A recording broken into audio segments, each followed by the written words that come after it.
नमस्कार, खबरें अभी तक देख रहे हैं आप और मैं हूं आपके साथ तमन्ना अरोड़ा। हरियाणा डायरी में आप सभी का स्वागत है। मुख्यमंत्री नायब सिंह सैनी के नेतृत्व में गुरुग्राम विकास की नई इबारत लिख रहा है और इसी कड़ी में आगे बढ़ते हैं इस ऐतिहासिक पहल की ओर। गुरुग्राम की बदलती तस्वीर के पीछे है एक मजबूत विजन और वो विजन है मुख्यमंत्री नायब सिंह सैनी का। जनता से किए गए वादे जब कार्यों में बदलते हैं तब भरोसा और मजबूत हो जाता है। आइए खास रिपोर्ट देखते हैं। गुरुग्राम में आयोजित विकसित गुरुग्राम महारैली में मुख्यमंत्री नायब सिंह सैनी ने विकास कार्यों की झड़ी लगा दी है। इस अवसर पर विधायक मुकेश शर्मा द्वारा रखी गई लगभग सभी डिमांड को पूरा करने की घोषणा की गई और साथ ही गुरुग्राम को विश्व के सर्वश्रेष्ठ शहरों की श्रेणी में खड़ा करने का वादा किया। सामाजिक सुरक्षा, जो बुजुर्गों की पेंशन थी, आप लोग देख रहे हैं 2014 से पहले ये 1000 रुपए बोल करके गए थे, परंतु 1000 दिया नहीं था। ये मात्र 500 रुपए कांग्रेस के लोग 600 रुपए ये सम्मान भत्ता बुजुर्गों को देते थे, परंतु देखते देखते हमने आज मात्र 11 वर्षों में बुजुर्गों को 3200 रुपए महीना हम सम्मान भत्ता देने का काम हमारी सरकार कर रही है। साथियों, इस सरकार का जो आपकी अपनी सरकार है, हमारा संकल्प है सबका साथ, सबका विकास, सबका विश्वास और सबका प्रयास। हमने क्षेत्रवाद और जातिवाद की राजनीति को पीछे छोड़कर हरियाणा एक, हरियाणवी एक के मंत्र पर हमारी सरकार काम कर रही है।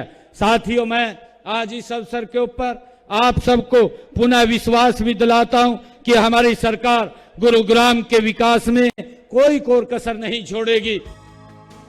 मुख्यमंत्री नायब सिंह सैनी ने कहा कि गुरुग्राम अब आर्थिक राजधानी के रूप में हरियाणा की प्रगति का मुख्य इंजन बन चुका है। उन्होंने ये भी स्पष्ट किया कि उनकी सरकार जो वादे करती है उसे धरातल पर भी उतारती है। साथियों, मुझे खुशी है कि आज मैंने 113 करोड़ 64 लाख रुपए की लागत की 6 विकास परियोजनाओं के उद्घाटन और शिलान्यास किए हैं।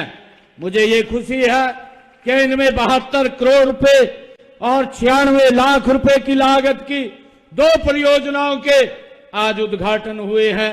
आज गुरुग्राम के लोगों को उसका लाभ मिलना शुरू होगा और उसके साथ ही 40 करोड़ 68 लाख रुपए की लागत की 2 शिलान्यास भी किए हैं। उनके शिलान्यास हुए हैं ताकि आने वाले समय में जो समस्याएं गुरुग्राम की हैं, उन समस्याओं का हम गति से समाधान करें।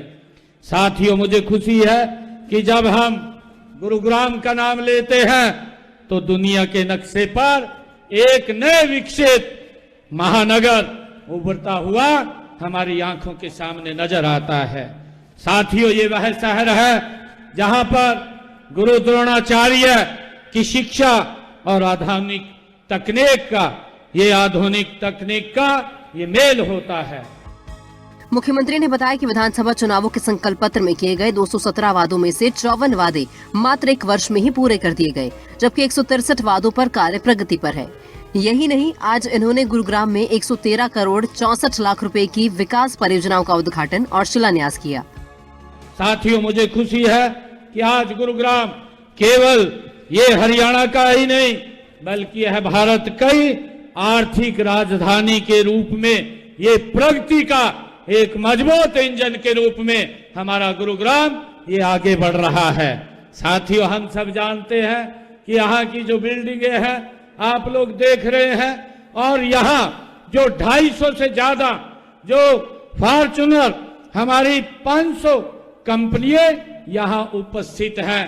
ये उभरता हुआ गुरुग्राम और ये गुरुग्राम हमारा जो स्टार्टअप का एक इकोसिस्टम ये गति से बन रहा है। ये इस बात का परिणाम है कि यदि सही नीति और नियत हो तो क्या हम कुछ हासिल नहीं कर सकते, हम उसको गति से आगे बढ़ा सकते हैं। मुख्यमंत्री नायब सिंह सैनी ने आगे कहा कि सरकार के 11 वर्षों के कार्यकाल में गुरुग्राम विधानसभा क्षेत्र में 1909 करोड़ रुपए की लागत से व्यापक विकास कार्य करवाए गए और पिछले 11 वर्षों में क्षेत्र के लिए की गई 67 घोषणाओं में से 39 पूरी हो चुकी हैं और 11 पर कार्य प्रगति पर है। मुख्यमंत्री नायब सिंह सैनी की अगुवाई में हरियाणा सरकार जनता की अपनी सरकार है, जो अपने वादों को पूरा करती है और हर कदम पर विकास को सुनिश्चित करती है।